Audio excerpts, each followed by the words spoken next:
Along with half of Asia, I of course also grew up with Journey to the West, and it confused me sexually. 我就是喜欢你这出家人嘛。过来，锦和尚。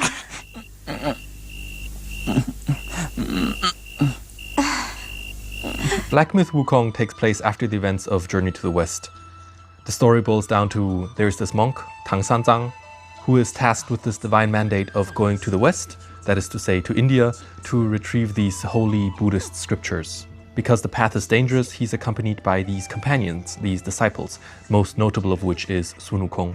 They encounter all sorts of calamities on the way, 81 to be precise, which the game pays homage to by adding 81 bosses.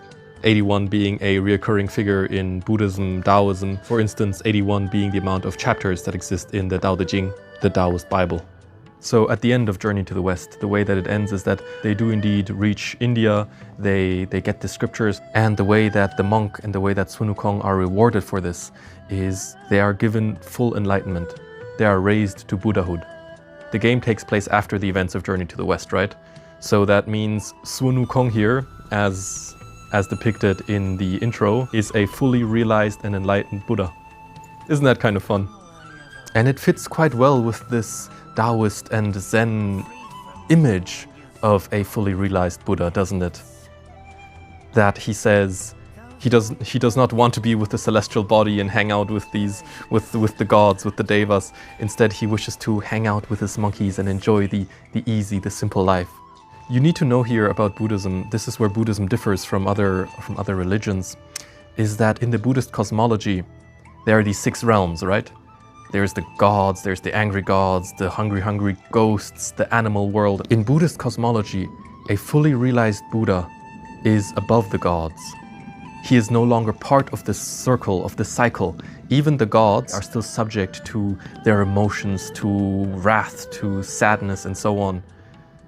A Buddha is above that. Therefore, he is represented as either not on the wheel at all or in the center of the wheel. And Halloumi! Oh, hello! Oh, hello there, Halloumi! Hello there! Are you enjoying Black Myth Wukong? Are you enjoying the game as well? Are you having problems? Are you having troubles with the boss fights? Now, what you need to know is that the entire story is of course a Buddhist Taoist allegory.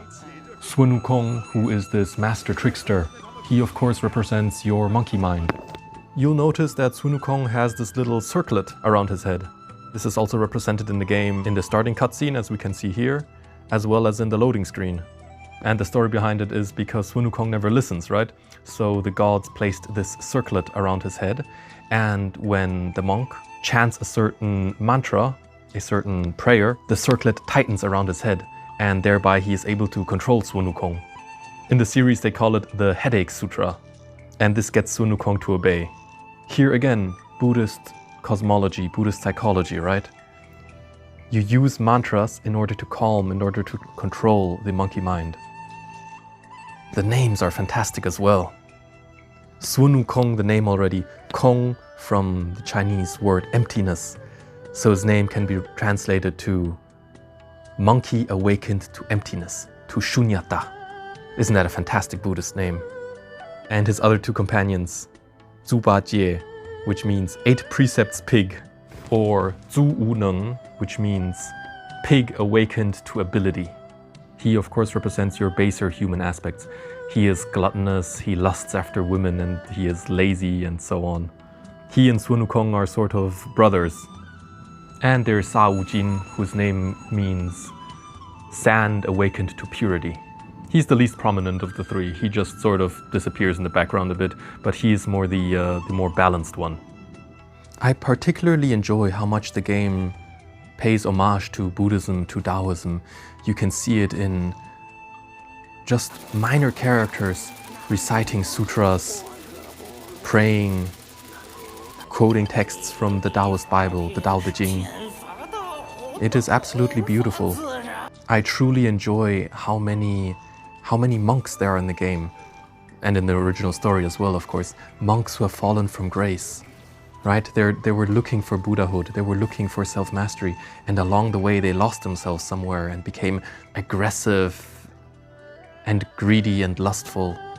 There's so much more we could dive into, such as how Sun Wukong gets all his various abilities and immortality and so on. For example, so this is at the very, very beginning, he creates a ruckus in heaven and he pranks this person and that person. He steals Lao Tzu's immortality pills. And it is then because he creates too much of a ruckus that the Buddha himself comes and intervenes and makes a bet with him. The Buddha says to him, "Oh, if you're able to leap out of my palm, then you can have your way." And Sun Wukong, who is known to be able to jump like 100,000 li, whatever that is, 100,000 kilometers in a single leap, says, "Yes, of course I will jump out of your hand. It is no problem. I can easily do it." And Sun Wukong does it, and he leaps out of the palm of the Buddha, only to end at the end of the universe, and realizes that there are still these odd 5 pillars around him, and he realizes that he has, of course, not escaped the Buddha's hand. And it's interesting to see, right, how a writer from the 16th century, to see the cosmology with which they are working here, right?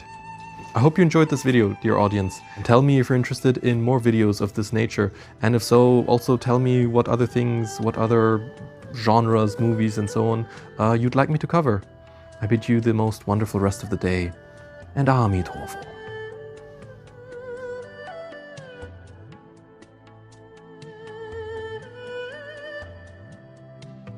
Oh, yes. Oh, you're cute. Yes, Halloumi.